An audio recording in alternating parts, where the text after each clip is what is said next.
So I'm in need of like a beer and a bag of chips stat. Much better. I pierced my upper lip to find out exactly what it was like and exactly what you shouldn't do. And I'm here to tell you the truth. I have a lot of things that I researched that worked well, and then a lot of things that I simply wasn't prepared for, that I feel like I need to put out there, just in case anybody else was planning to do this from home. So just watch this video first. I will help you. You don't have to do what I did.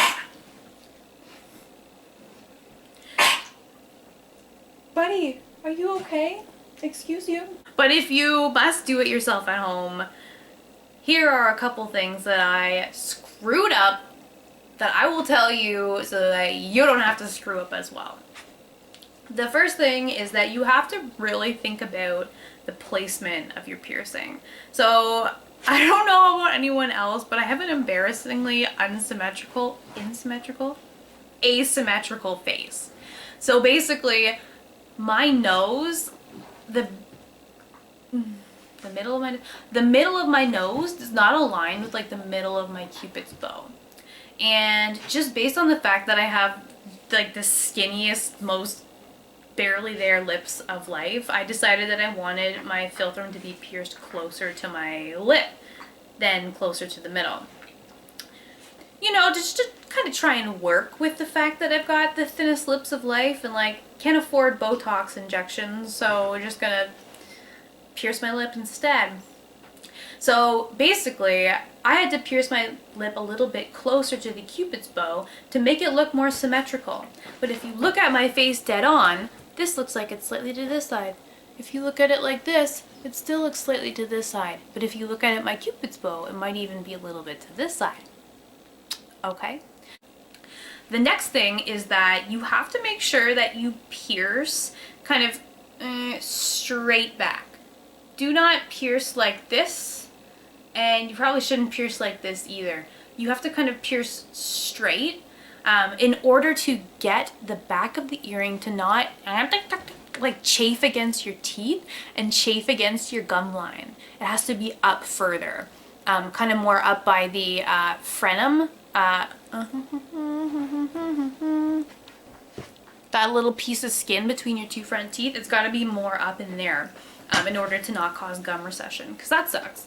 I don't know if you know this, but the surgery to correct gum recession is like $1,200 a side of the tooth. A side of the tooth. Not worth it. So do your homework, and this is why I'm saying just see a professional, because they will be able to place it in a spot that isn't just like setting you up for failure. I started off piercing it with a 16 gauge needle, and I had 16 gauge jewelry. So that didn't fucking work, clearly. You need to have a needle that is slightly bigger than the jewelry you're piercing your body with. So I had to re-pierce it with a 14 gauge and then slide in the jewelry, and it went in just fine. Another item to note is that the lip, unlike other parts of your body, swells up colossally when stabbed.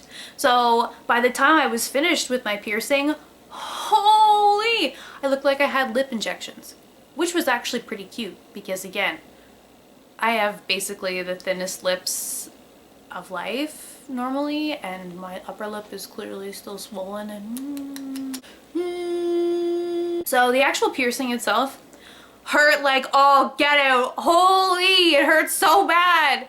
Oh, and I had to wean her around with the needle a little bit because it hurt so bad. Ah! Oh man, okay, just like be ready for it. It is like a brief shock of pain. So like, I don't know, maybe a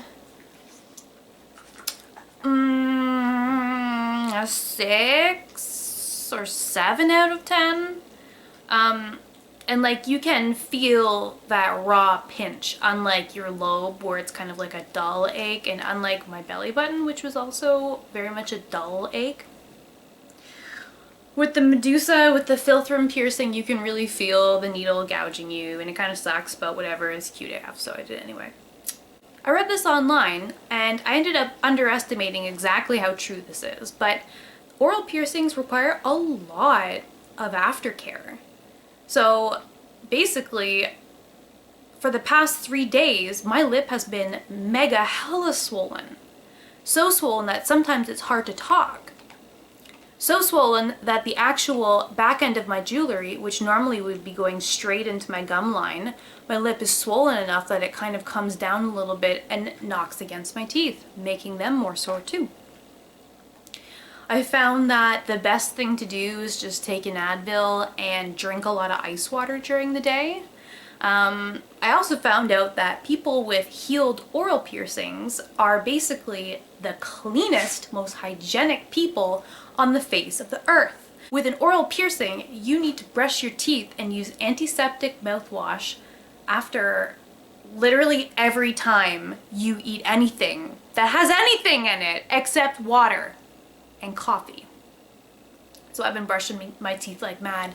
Ooh, I got the freshest breath in the world right now. Unlike this guy. For bad breath. Bad breath. Hello again. It's me. I'm back because I have some updates about how my piercing is healing. It's been a few days now. I just came back inside from the first attempted run I've been on in, I don't know, like a couple years. So I'm in need of like a beer and a bag of chips stat. So as you can tell by the fact that my upper lip is nearly invisible, the swelling has now gone down. I would say the swelling was worse day 2 and the beginning of day 3, and then at the end of day 3 it really started to calm down a bunch. And since then it's just kind of deflating and deflating and deflating.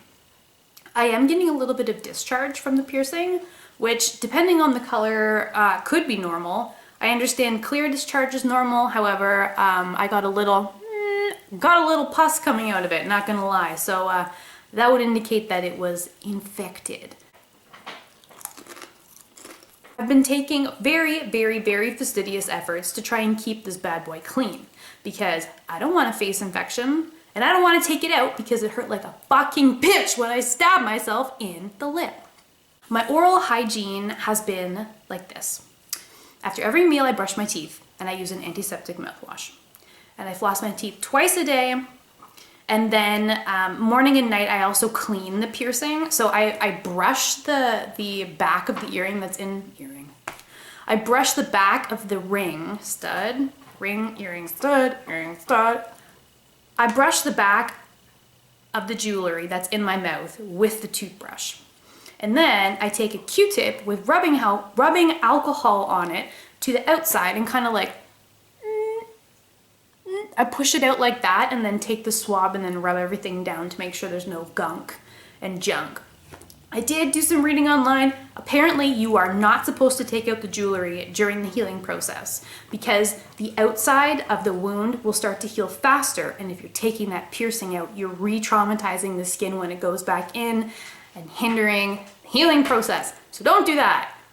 I made that mistake. Don't do that. Again, I'm kind of learning as I go here, which is not great, but like I guess I'm a human guinea pig and everybody has to start somewhere. So hey,